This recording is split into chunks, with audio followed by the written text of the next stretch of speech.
have you here, Ewan. Nice to be here. Hello. Now, but before we get into the tough stuff, your preference, for example, OLED or classic cathode ray tube, that kind of thing. Yeah. I'll start with the easy stuff. Okay. Apart from LG, what on earth are you doing in Australia right now? I've been here for 12 weeks. I was here since the end of February, making a film called Son of the Gun. Son of a Gun. Son of a Gun? Not the gun. Our Gun. The whole gun family. It's going to be a trilogy. Yeah. So, and that's wrapped now? Yeah, we just finished a couple of, well, they're finishing today. I finished a couple of days ago in Melbourne. And we shot in Perth for 9 weeks, and then we had 10 days in Kalgoorlie, and then we shot in Melbourne for a week. And it's been good. Directed by a young Australian film director called Julius Avery. It's his first feature film. It's an independent Australian funded movie.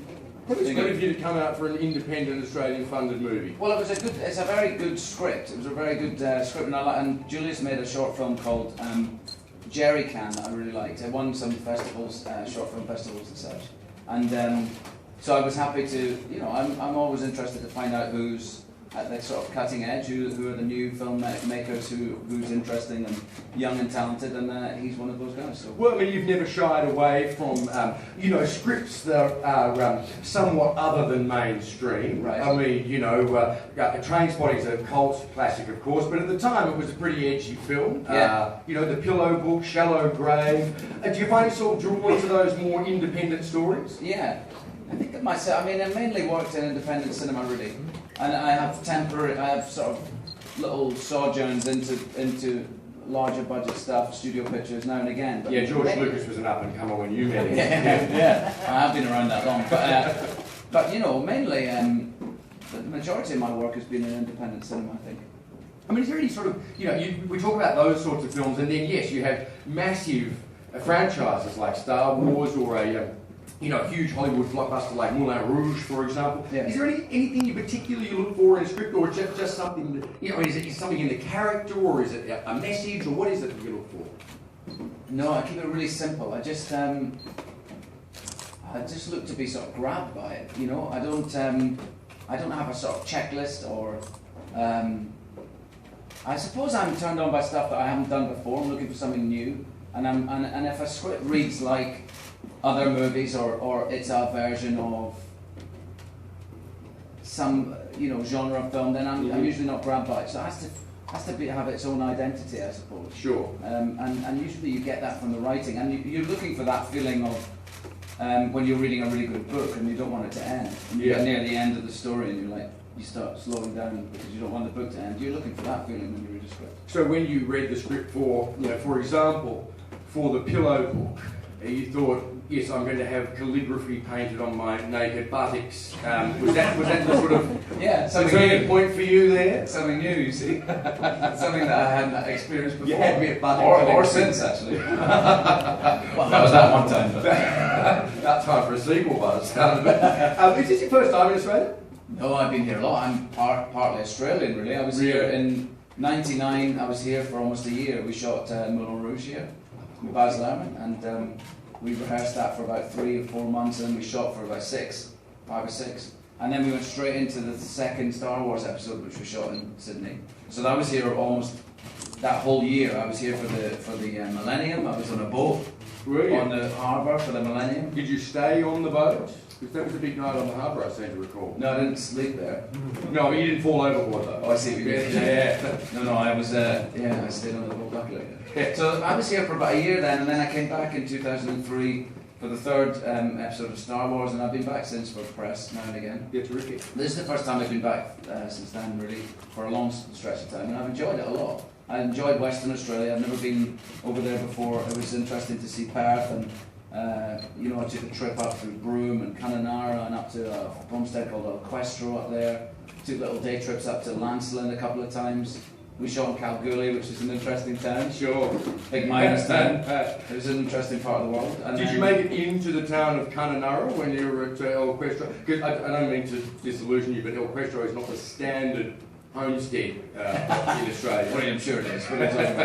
No, we didn't. No, we went. We kind of drove around there, had lunch there, and then we took a little plane up to Equestro. But then Melbourne as well is a city that I didn't know at all before this trip, and I spent the last week there, and I was there at Easter time, and I've enjoyed that as well because it's again a different. I can see why you have a big rivalry because they're both very different towns. You know? We actually don't. Oh, you think it's just the Melbourne people? Yeah, look, they say the same thing Melbourne about is you. like Australia, New Zealand. You know, only the junior partner considers it to be a rivalry. Oh dear. Well, I think that just disproves your point. Disproves your point. Now, I can understand, Ewan, why LG would be so keen to have you on board. I mean, you know, you're a much-loved film figure. Thank you. A much-awarded film figure. Voted number 35 in Empire magazine's top 100 film stars of all time. Wow. But that does beg the question, you know, there were 35 other people out there they could have got. Why do you think they went with you? And more importantly, why did you go with LG? What is it about LG that attracts you? Well, listen, the way that our business is going is my work ends up more often now on a big television, right? And personally speaking, I like to see movies in the cinema. I think it's important, you know, to encourage that as much as we can. But often I'm working and I'm away and I've got lots of kids, and so I don't get to see all the films I would like to see in the cinema. And so I end up catching up with them at home. Yeah. And nowadays it's so much easier to stream films and download films and watch them on your TV. And we spend, you know, hours and hours. I spend hours of my life waiting for didn't see there's a few in the room. Sorry.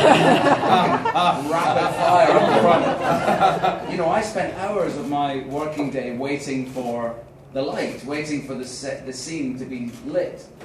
It's a very important part of our industry, you know, how the film is going to look. And usually, up until now anyway, when it's on the television, it doesn't look like that. It's been a sort of wasted time. But these televisions make it look like it should, like we shot it, you know. And this one, more so, I think, because it's so extraordinarily sharp, that big TV there to look at. But that one, the colours in that one are phenomenal, and the reason we spend so much time trying to light stuff on set is because it looks like that, and it should look like that. Well, I mean, as you say, you know, the business model of movie making is about so much more than the cinema now, and a lot of the revenue for movie makers will ultimately come from on selling to, you know, those broadcasters. I mean, do filmmakers now think about, you know, TV when they're making the film as much as they think about the cinema screen? I'm sure the producers do. About the cinematographers, I'm sure might as well. It used to not be the case, you know. They used to, like when I started, they would have like a grease pencil line on the monitor where the TV. You know, and I would say, well, that's in TV, and I'm like, whatever. You know, I don't hear them saying whatever so much anymore, maybe. But I don't know the answer to that question.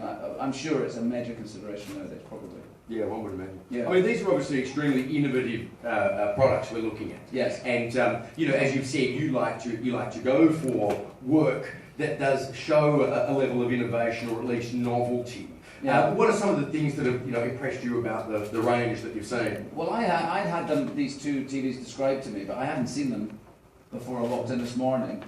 And they really, I mean, I was worried about being able to describe the picture in that without swearing, because it's so fucking unbelievable. I mean, you see the sharpness, and because up until now, big TVs, I suppose that's like a cinema experience at home when you're not in the cinema, right? And yet, usually, up until now, big TVs usually mean that the picture's not very good. It always looks a bit crap is the technical word, and now that looks amazing, and everywhere you look on the screen is crystal clear and sharp, and it looks like you're falling into it, really. I think you've got your quotes there now. Ewan McGregor says, other tellies are crap, this one's fucking brilliant. That's it in a nutshell, really. Yeah. And that's a, you know, if I wanted to sit and watch a movie, you know, imagine sitting down and getting the room dark and looking at it on that. I mean, the picture is like nothing you've seen before. Does it daunt you in any way, as someone who makes their living by being seen on these screens, that we now will be able to see the pores of your face? Yeah. Well, hopefully not. I mean, that's in fact more the cinematographer's job, really. Because when HD first came out, I mean, when we made episode 2, Star Wars episode 2, it was my first experience shooting on a digital medium. Up until then, it had all been film, and I think I'm right in saying that. And there was a huge tent out the back of the set that hummed. It was so noisy, and all the cameras had huge umbilicals from the back of the camera. It was like going back in time. It was like the 20s again. The technology was so clunky and difficult to work with, and it's not now. But also the HD quality did do that. It made you look like kind of video. It was very, you could see all the pores, and it's kind of scarily sharp. But the cinematographer's job is now to have that depth and clarity, but light it in such a way as it's more pleasing to the eye, like film. And I mean, that's very exciting for it. Yeah. To be able to work with such depth and right. I would think so. Yeah. And also what it means for us is, you can shoot with much less light. I mean, you can shoot more or less. You can shoot in a room with a candle. Whereas before you have to really overlight everything. You made some pretty visually spectacular films. We've mentioned Moulin Rouge. The whole Star Wars series was amazing to look at. Even Black Hawk Down. Some of the amazing cinematographic effects you're getting in that. Yeah. If you could choose films of yours to watch in this kind of definition, what would you be looking at? Well, I think that Moulin Rouge is a visual feast for the eyes. It's so rich and full of colour and life. So to watch it on either of these would be amazing. I'd like to watch it on that one there because the colour. Yeah. That's the most sort of colour correct TV in the world, and it would be amazing to sit and watch it on that. But there's other films. I mean, you mentioned Pillow Book earlier on, and that's a work of art. Peter Greenaway is an artist first and foremost, and the film that I was lucky enough to make with him all those years ago, The Pillow Book, is still one that I love, and I remember it as being a sort of it was so beautiful then to act in the sets that he had built and lit were so magnificent and beautiful that I think to watch them on either of these TVs would be great too. So what's your role as an ambassador for LG actually entail? Just to say that they're fucking good television. Over and over. When you're on the flight on the way home, will you bail the guy or the girl up next to you and start by talking? the way, can I tell you about LG? If I were to use the word fucking good television, what would you immediately think of? Oh, I'm sorry, sir. I'm really sorry. You did such a good warm-up, and oh dear. I mean, you're here, you're in the ad. You have other duties as an ambassador? I think, I have to make some appearances here and there, and we're going to shoot the commercial that I think you described the commercials. We're going to shoot them tomorrow up in a secret location just off the coast, and then that'll be that. I think. You don't have to represent LG at the Pan Pacific Forum or the UN. I have to wear an LG T-shirt in all my movies. A drink from an LG coffee mug. Smoke LG cigarettes. LG do not make cigarettes. That bit is not true. Well, only the Korean market, not for export. Liquid gold. The way you can hear them sizzle on this UHD is amazing.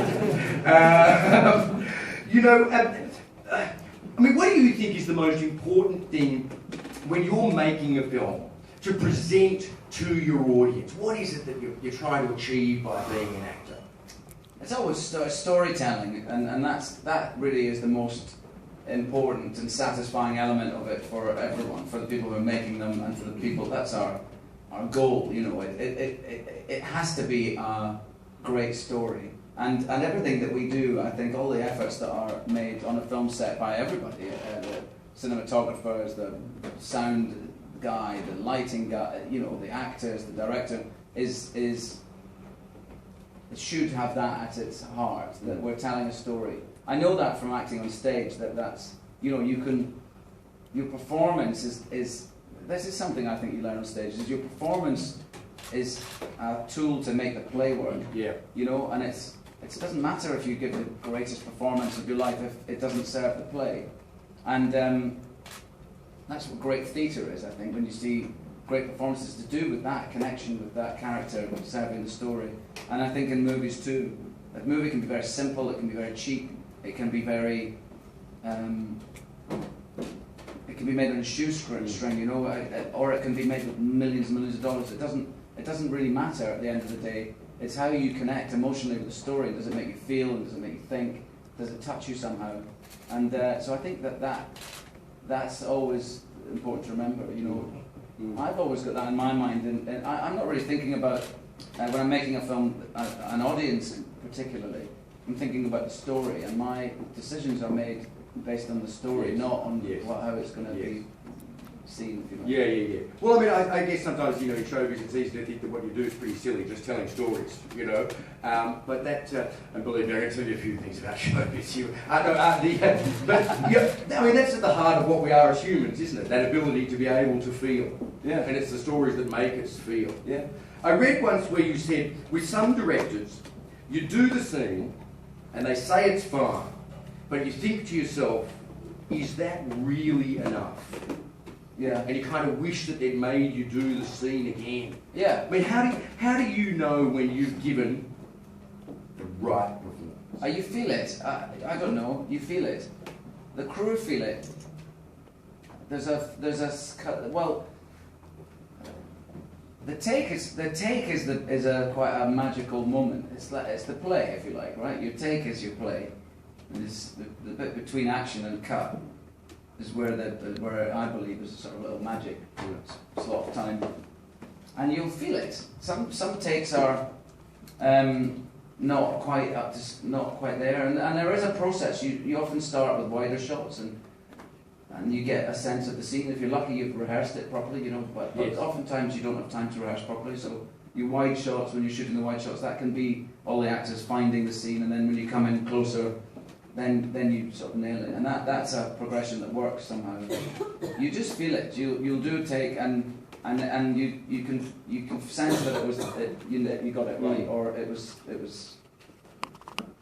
Sometimes the first take, sometimes it's the 8th take, sometimes, you know. In my experience, very rarely is it the 54th take, you know what I mean? If you haven't got it by 6 or 7, there's something going wrong. But you see it in the crew, everyone knows it. Yeah. I mean, with theatre, I suppose you can change it every night. Yeah. If you want. That's right. And it should feel like that. It should feel new every night, you know. And it is if you let it be. It's nice. I've never sort of wandered through a performance on stage like half-heartedly. I can't. I'm too nervous to. I get too jazzed up before the play to ever do that. So you only get that ultimately one shot or that one keeper working with film. So good to know that it is being done justice by this kind of technology. No, exactly. Right at the forefront of it. It's brilliant, pushing the technology forward. Yeah, terrific. It disappears when you look at it from the side. It's afraid you're going to swear at it. It's scared of you, Ewan.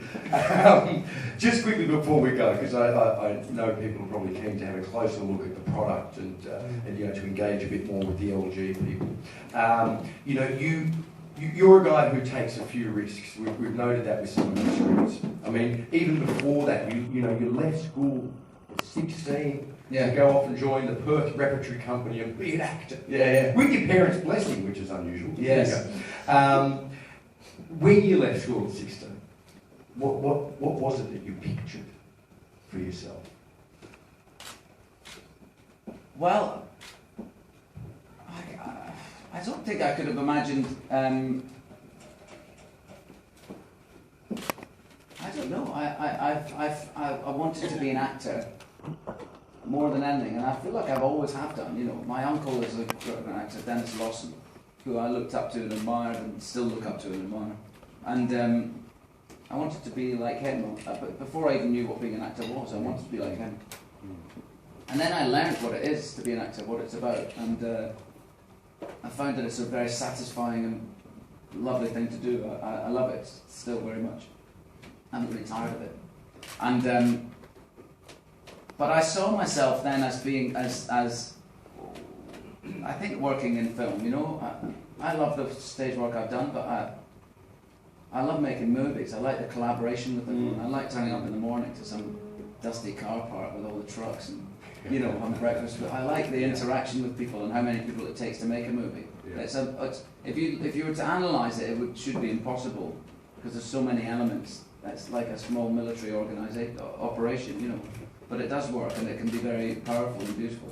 So there have been times when you thought to yourself, oh gosh, I just wish I'd been a game show host instead. Well, I wouldn't be able to talk about that without getting too emotional, so I won't. Ewan, I've got to say, when I've sort of mentioned to family or very close acquaintances not covered by my confidentiality agreement, I was going to interview you today, the response has been so overwhelmingly positive. Everyone said, oh, really? He's such a lovely guy. They've never met you. So obviously what you do on screen really attracts people. Hopefully what you do in these commercials really attracts people to LG as well. It's been a pleasure having a chat with you this morning. Thank you for coming along. Thank you Cheers. for coming along. Cheers. Thank you.